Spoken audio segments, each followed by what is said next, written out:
Is it you? It is you. How are you? What you doing? What's happening on this Saturday night? Y'all. I've been so busy. Normally on the weekends I have time to do like a bunch of videos,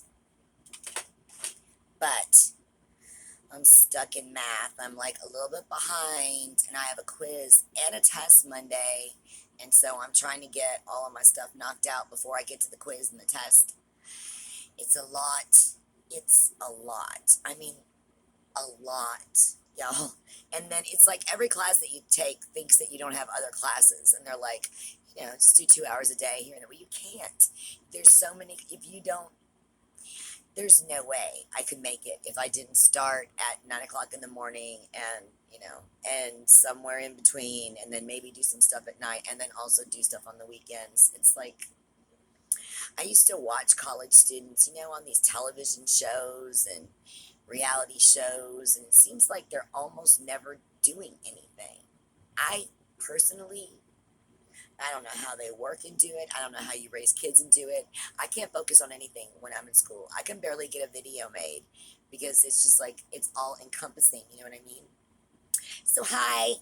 If you don't know me already, my name is Rhonda. I'm a full time college student and an artist. And I've just started this little social media extravaganza. Um, I have a Facebook page where I do like the lighter side of stuff, like cooking, and um, we have a segment that we just started that we're going to do every Wednesday that's called Chat with the Ex, or what it's like to live with your ex.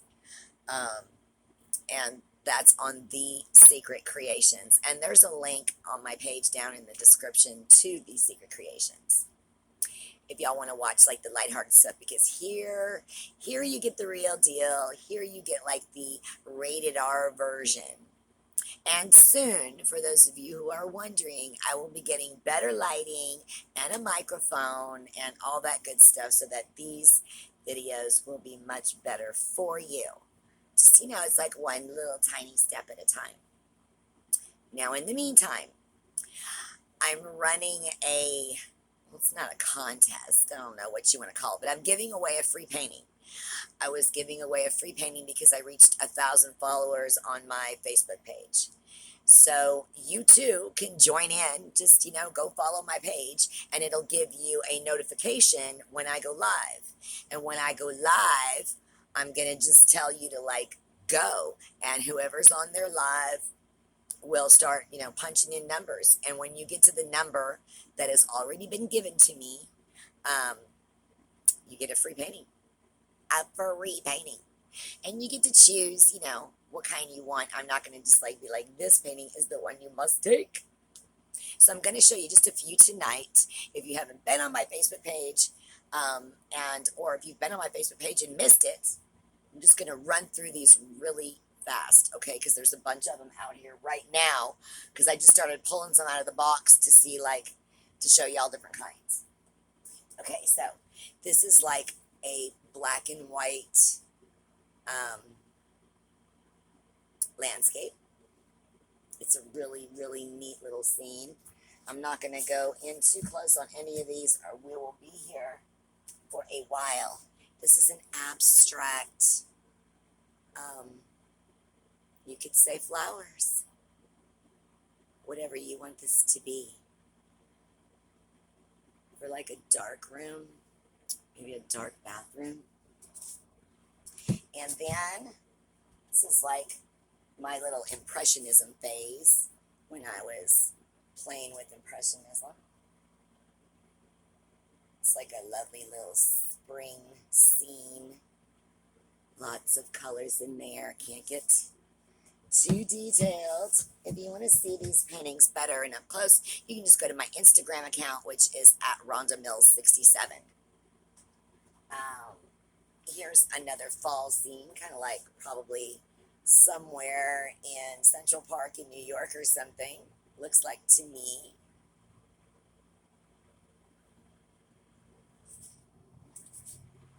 There's a lot of glare from the light, so you really can see these better, you know, on my Instagram account, and then you can zoom in and check them out. This is a really cool fall scene. I'm a canoe person, so this one's got the canoe. A blue canoe. I don't think I've ever ridden in a blue canoe. It's like they're always red. Okay, here's like another impressionism type painting with like more of the pastel kind of colors. And then this one is perfect for the next couple of weeks. It's a gorgeous fall scene. I think it's from Vermont. See the pumpkins up front. Someday I want to see Vermont in the fall, like a bucket list. You know what I mean? Okay, and then here's one that I think of as like, I don't know, like British Columbia or somewhere in Canada. This is an abstract.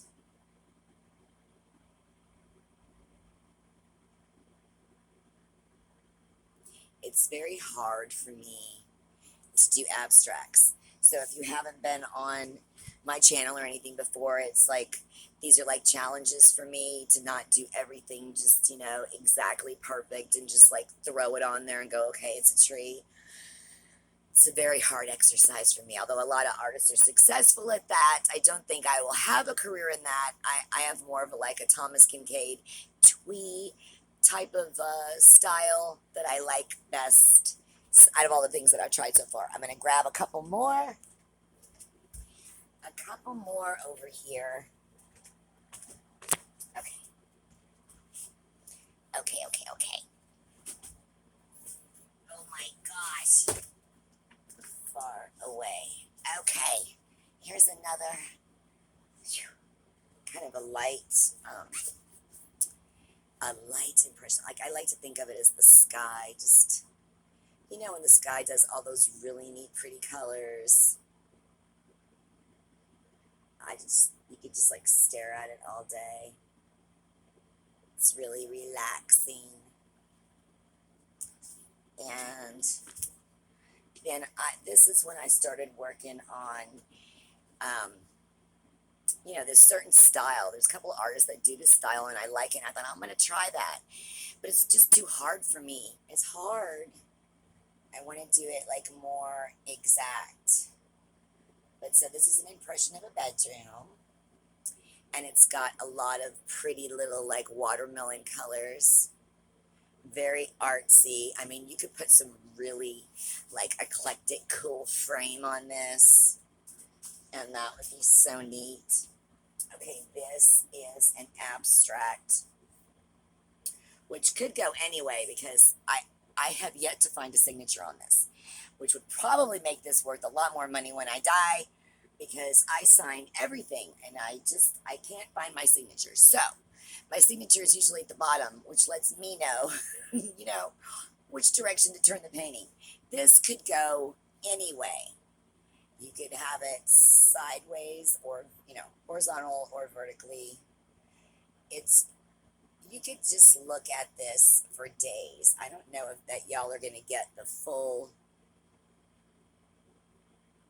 deal out here in the studio, but there's a lot going on. There's a lot of texture, a lot of different shapes. You know, like when you look at the clouds and you try to imagine, you know, like, oh, that looks like a joker with a pipe, or that looks like a pig's face, or, you know, whatever. You can look in those paintings and imagine whatever you want to. This is an impression of a bathroom. Little, I don't know, Picasso-esque. If I just put like a skull up there on the ceiling and some feet on the floor or something like that. And then, I'm running out of room over here. Okay.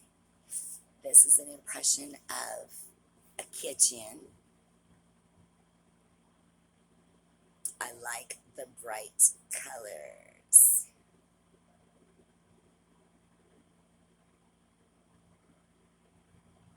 So these are kind of fun.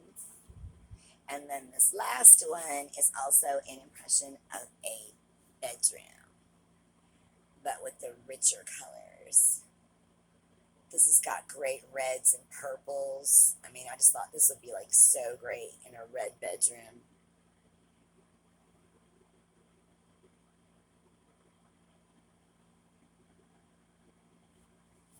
I like it. Okay. So, here's what I was thinking. I thought, well, let me put a painting behind me. What should I put behind me? Maybe we'll put this one up there. It matches my hair. Yes? Little something back there. Okay, so there's a story that I told you that I think was maybe just 2 videos ago, and it was about the pimp disco that bailed on me in the car wreck. So, I told you in that story that I had someone come and pick me up that was like a regular at the club where I was dancing in Deja Vu. So I'm going to kind of pick you up from there because that's going to lead you into the other 3 times that I OD'd, giving a total of 5. Um, and that would be like between 16 and 20. So clearly, if you haven't heard my videos before, haven't seen any of my videos before, that was 34 years ago, the last time that I OD'd. And haven't touched it since, don't want to, don't recommend it. This would be a good video to show to your teenager as to why not to do this. And every time, because I OD'd so many times, if I go to like a doctor where I'm going to be knocked out or a dentist or something, I have to tell them because, we don't know what my heart suffered during those experiences or whatever. And also, if I'm going to be knocked out, I really need to be knocked out like super quick, because the longer that I'm in that like groggy stage, the more inside I start to panic because I feel like I'm gonna die and I'm trying to, stop it. And so it's all like really complicated, tricky thing. But that leads into another story, which I'm just gonna say this out loud so that I'll remind myself to tell them the story about why I didn't get my right knee worked on when I was at the hospital, scheduled to have it worked on. I need to tell you that story.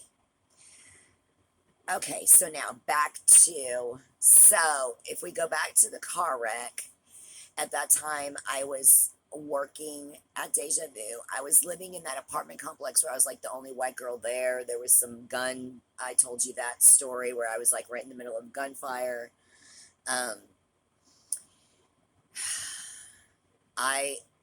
I forgot my keys or lost my keys so many times I had to break into my own door. So it wasn't even safe anymore. Like you could just put your shoulder into it. And I was hurt now because of the car wreck. I don't remember for how long. I'm thinking like 2 or 3 weeks. My leg I know I was limping because the person I was with kept calling me Gimp. So I remember that because I was like, gimping around with my leg. I think I may have I don't know, scraped up an elbow or did something around the elbow region, and I may have had a cut on my face or something, but it wasn't, I didn't go to a hospital or anything, okay? Not that I would, if y'all know me. Not that I would anyway. I would have been like, no, thank you. Just take me home. But so I didn't have anybody to take care of me or whatever, because at this point, the first marriage, which we haven't gone into that yet, but just take my word for it. So I was married, and then that didn't work out. So this was right after Um, after that didn't work out. In fact, they shook hands in my apartment in the little tiny, the apartment was so small that I made my bedroom the living room and the living room my bedroom. So literally as soon as you open the door, my bed was right there, my big water bed. Y'all, there's a couple of places I've just had to make some different arrangements, so you can fit stuff in. And then you can be all like the living room is all closed off because it was a bedroom, and you had to go through that bedroom to get to the bathroom. So if my bed was in there, somebody would have had to go through there to go to the bathroom anyway. It was just it was a tiny little efficiency. Um, and at that time, the ex had left, and so I would have had to pay that rent and do all that stuff on my own. And so um, when this person came in, God, we should give him a name so I don't have to keep saying this person and you'll know who let's just call him Tom. Okay, so when I called Tom, or when the police or a neighbor or someone, because we didn't have cell phones back then, so somebody called, I had his card on me and someone called him for me and, gave the location to come get me. Okay, so, oh, hold on one second. Let me open the window. I'll be right back. I'll be right back. I told you I'll be right back. Okay, so,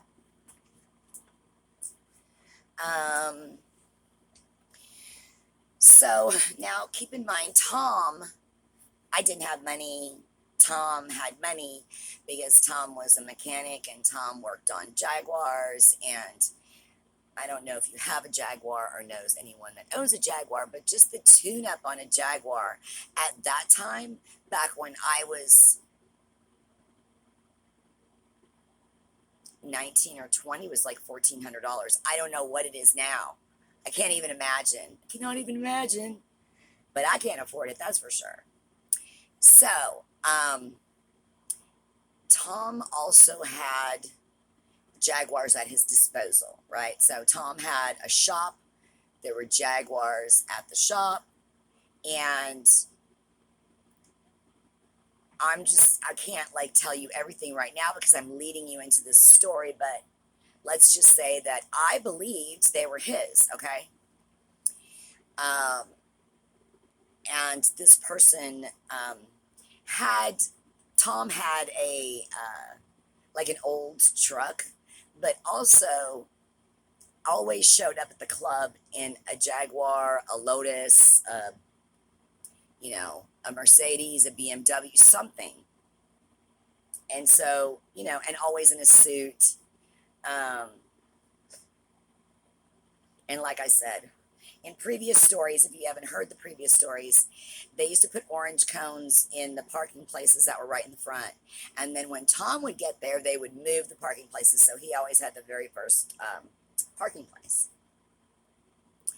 And I also told you in the previous videos that he used to help girls, with if somebody had like an electric bill or, some incident where they needed money, they could rely on Tom, okay?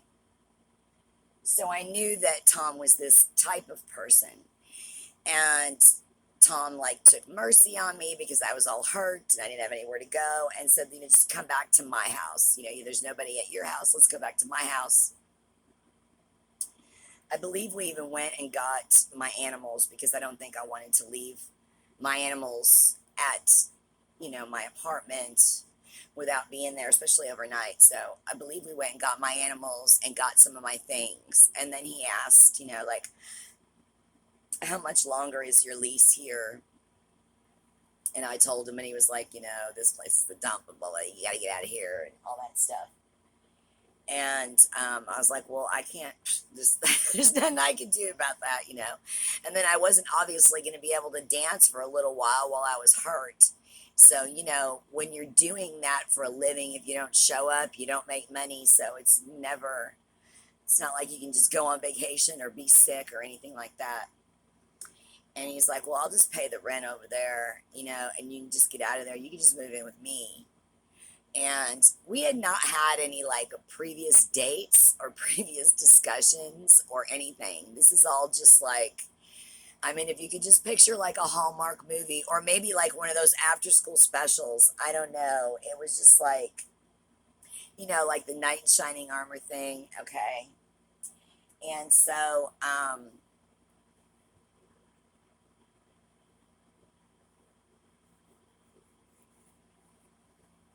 he took mercy on me, got my stuff over there. We moved everything over there, got rid of the lease on that apartment, and boom, I was living in his condominium, which again, I believed he owned. And then there was another condo that was like across the way and like another building over that he said that he owned as well. So I'm like, okay, this guy's doing all right. And he would take me to very expensive dinners, and he had a closet full of suits and, the watches and all that kind of stuff. And he was very like friendly and outgoing, and everybody in the complex, like when he came home, was like, hey Tom, can you look at my, hey Tom, can you fix my, hey Tom, so he was always, doing something. Let's just go ahead and add that too, like, because that will make sense later on. All right, so um, now Tom and I ended up living together for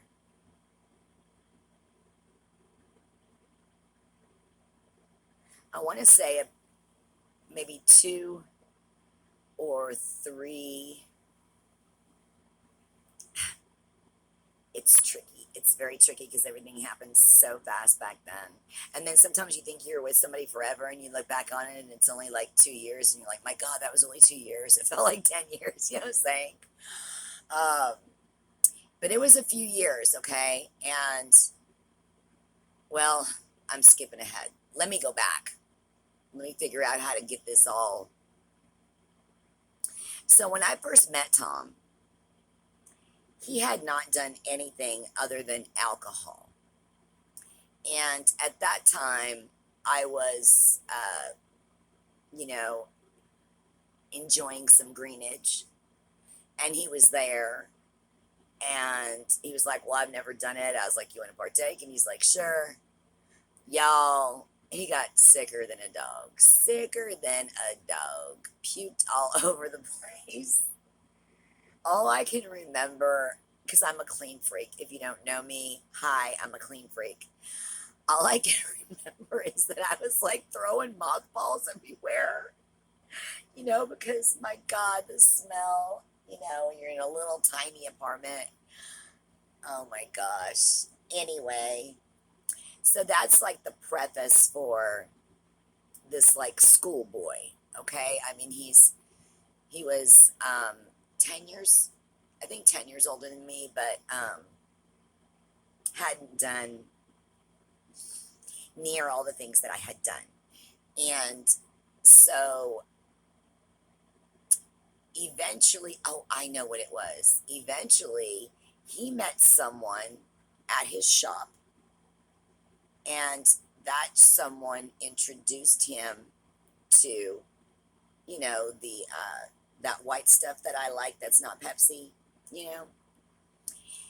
And he didn't know anything about it, so he asked me about it, and I told him about it, and then he brought it home, and it was like on like Donkey Kong, okay? So he didn't know. I'm going to run out of time on this video. I'm going to shut this off and I'll come back and we'll do part 2. Okay. Come back. I'll be right back.